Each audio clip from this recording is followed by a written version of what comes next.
Ela sempre teve o olhar distante, como se carregasse os segredos de uma vida inteira.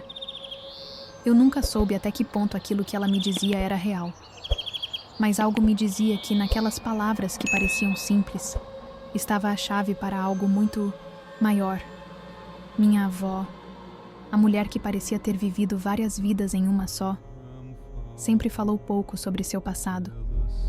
Mas naquela tarde, quando o vento bateu forte e a luz da velha lamparina piscou, algo mudou. Ela me olhou com seus olhos cansados e então me contou a história de como vingou-se do homem que a traiu de uma forma que ninguém poderia imaginar. E tudo começou em um lugar muito diferente daquele que ela costumava me contar. Eu nunca imaginei que aquela mulher, com seu sorriso calmo e os cabelos grisalhos, guardava tamanha vingança, algo que ninguém jamais ousaria fazer. O que ela fez foi mais cruel do que qualquer uma das histórias de amor ou de dor que me contava. Eu estava prestes a descobrir tudo, e você também vai descobrir. Mas não se engane, nada é o que parece, e a verdade vai deixar você sem palavras. A cidade se chamava São Bartolomeu das Palmeiras, um vilarejo escondido entre morros e pastos, onde os galos ainda anunciavam o nascer do sol e as pessoas fechavam as janelas ao menor sinal de fofoca. O tempo ali corria devagar, como o riacho que cortava a praça central. E foi nesse lugar, onde tudo parecia quieto demais, que a vida de Alzira começou a desmoronar, lentamente, como uma casa de madeira que apodrece sem ninguém perceber. Em 1974, Alzira tinha 22 anos e era vista por todos como a filha ajustada da dona generosa.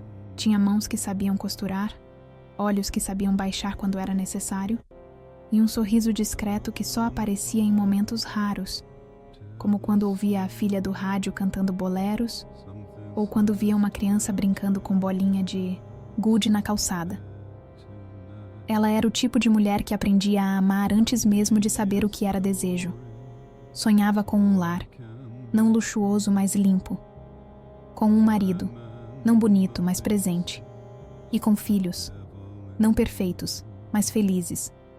Foi numa festa de São João, ao som de sanfona desafinada e cheiro de canjica, que ela conheceu José Benedito. Ele não era bonito, mas tinha algo que enfeitiçava. O jeito que andava com as mãos no bolso, a voz grossa comedida, os olhos fundos que pareciam observar tudo.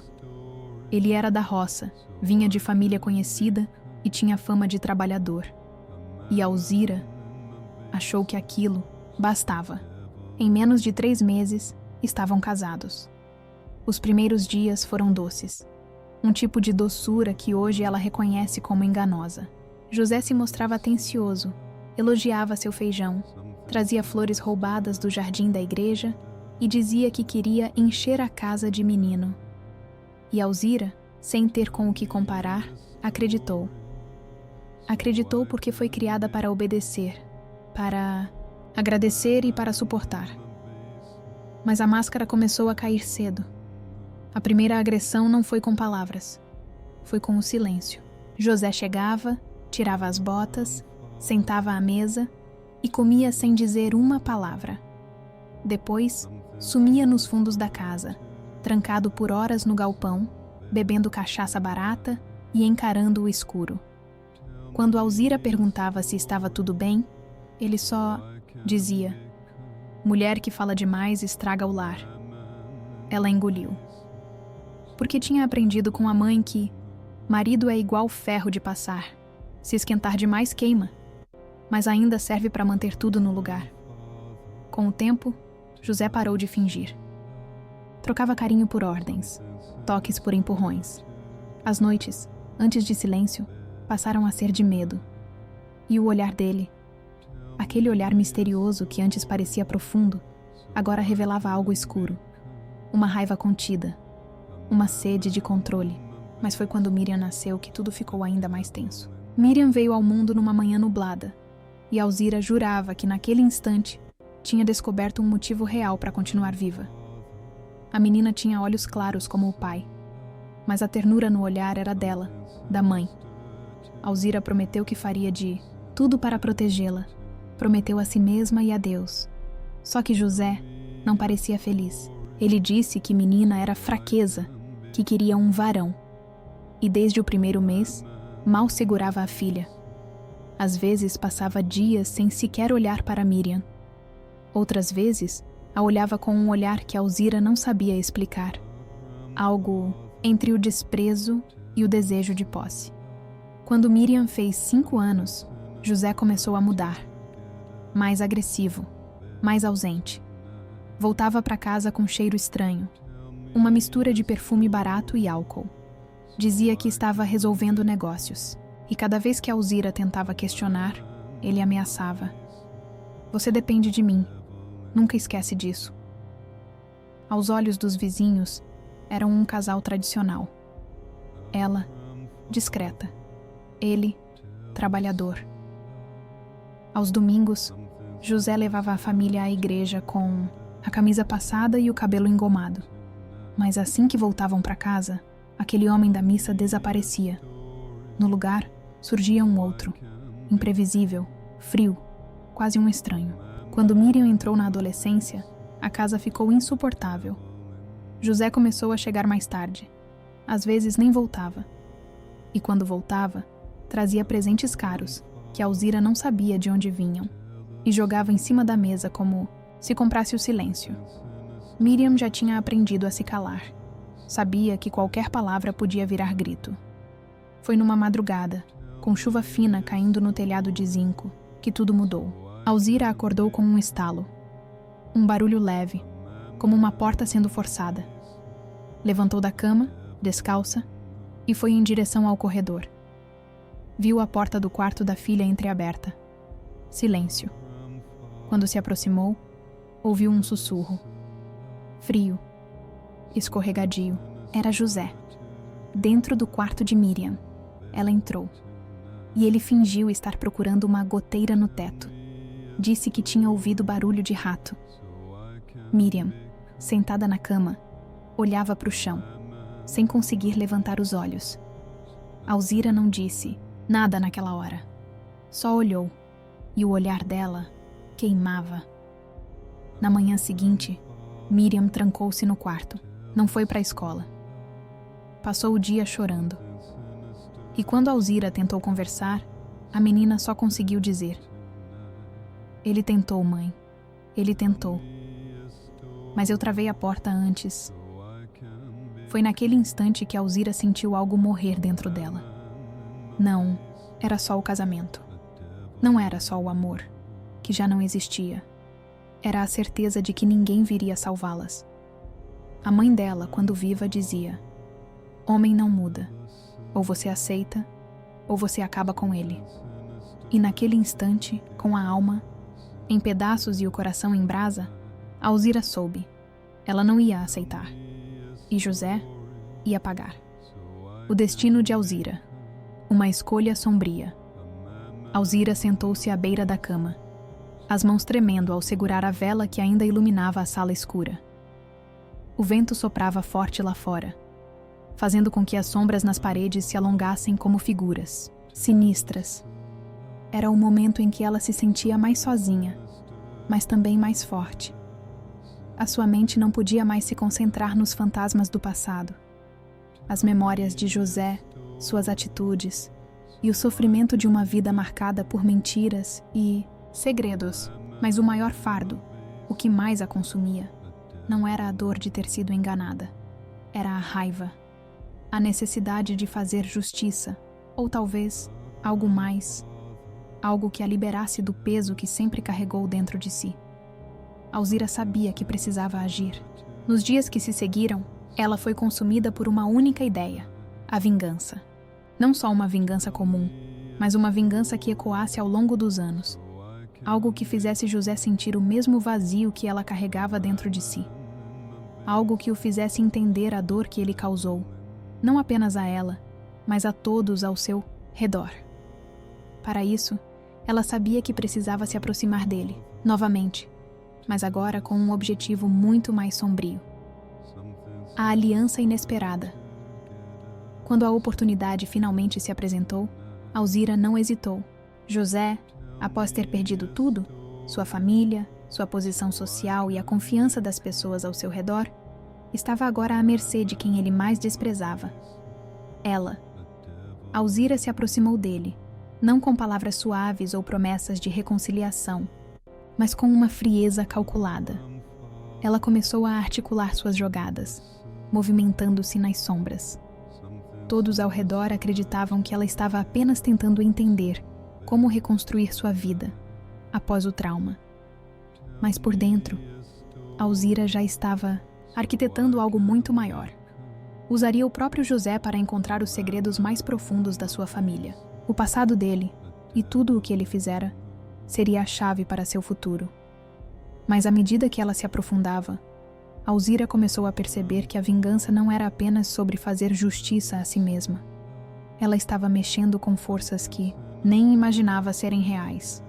A linhagem de José, as histórias antigas que ele tentava esconder, não eram apenas lendas, eram advertências. O segredo de Boa Restinga. Com o tempo, Alzira descobriu uma história que José tinha feito questão de esconder. A origem de sua família, que ele jamais mencionara.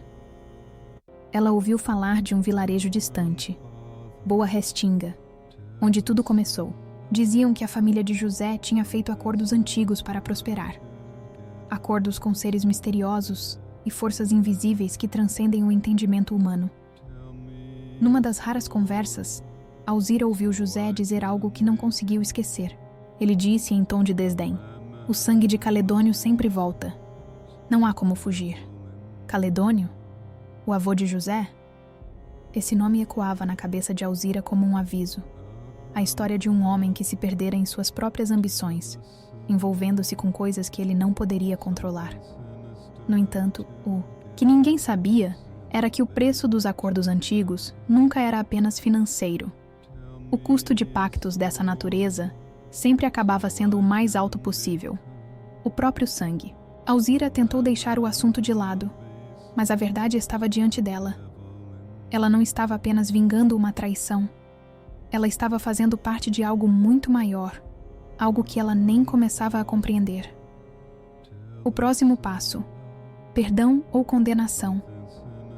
O plano de Alzira começou a tomar forma. Ela usou sua inteligência e manipulou as situações para que José se sentisse cada vez mais isolado. A cada dia que passava, ele ficava mais vulnerável, enquanto ela se fortalecia, não apenas emocionalmente, mas também espiritualmente. Mas algo estranho acontecia. Quando ela menos esperava, começavam a acontecer eventos inexplicáveis. Barulhos na casa, sussurros na noite. E o mais assustador: ela começava a ver coisas, sombras movendo-se onde não deveriam estar, figuras que desapareciam quando olhava diretamente para elas. A sensação de que algo ou alguém estava vigiando-a crescia, como se as forças que ela estava despertando não tivessem nada a ver com justiça ou vingança. Elas pareciam muito mais antigas e perigosas. Foi quando Miriam, sua filha, começou a ter pesadelos.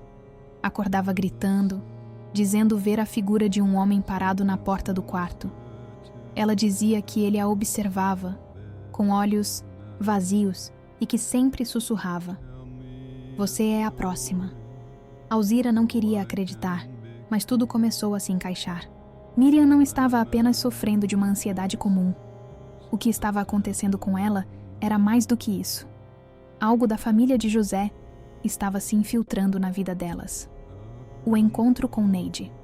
Durante uma noite sombria, Alzira recebeu uma carta inesperada. Era de Neide, a mulher com quem José teve um relacionamento.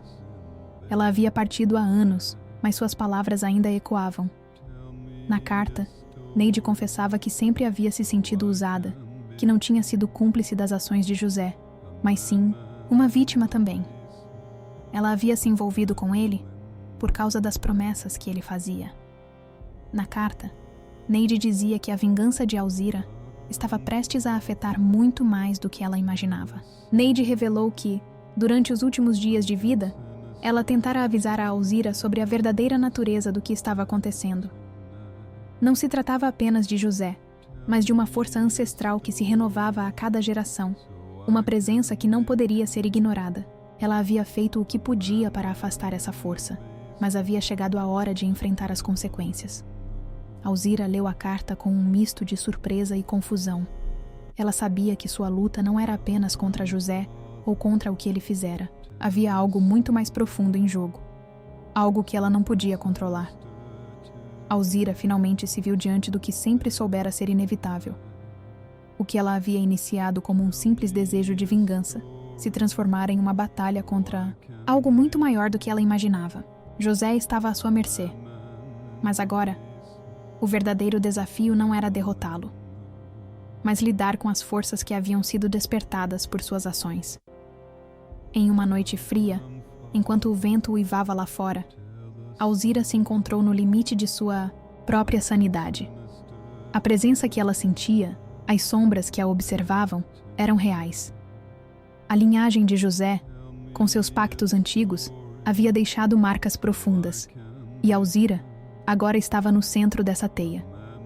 Ela soubera desde o início que algo não estava certo, mas nunca imaginou que a vingança tivesse o poder de mudar tanto a sua vida.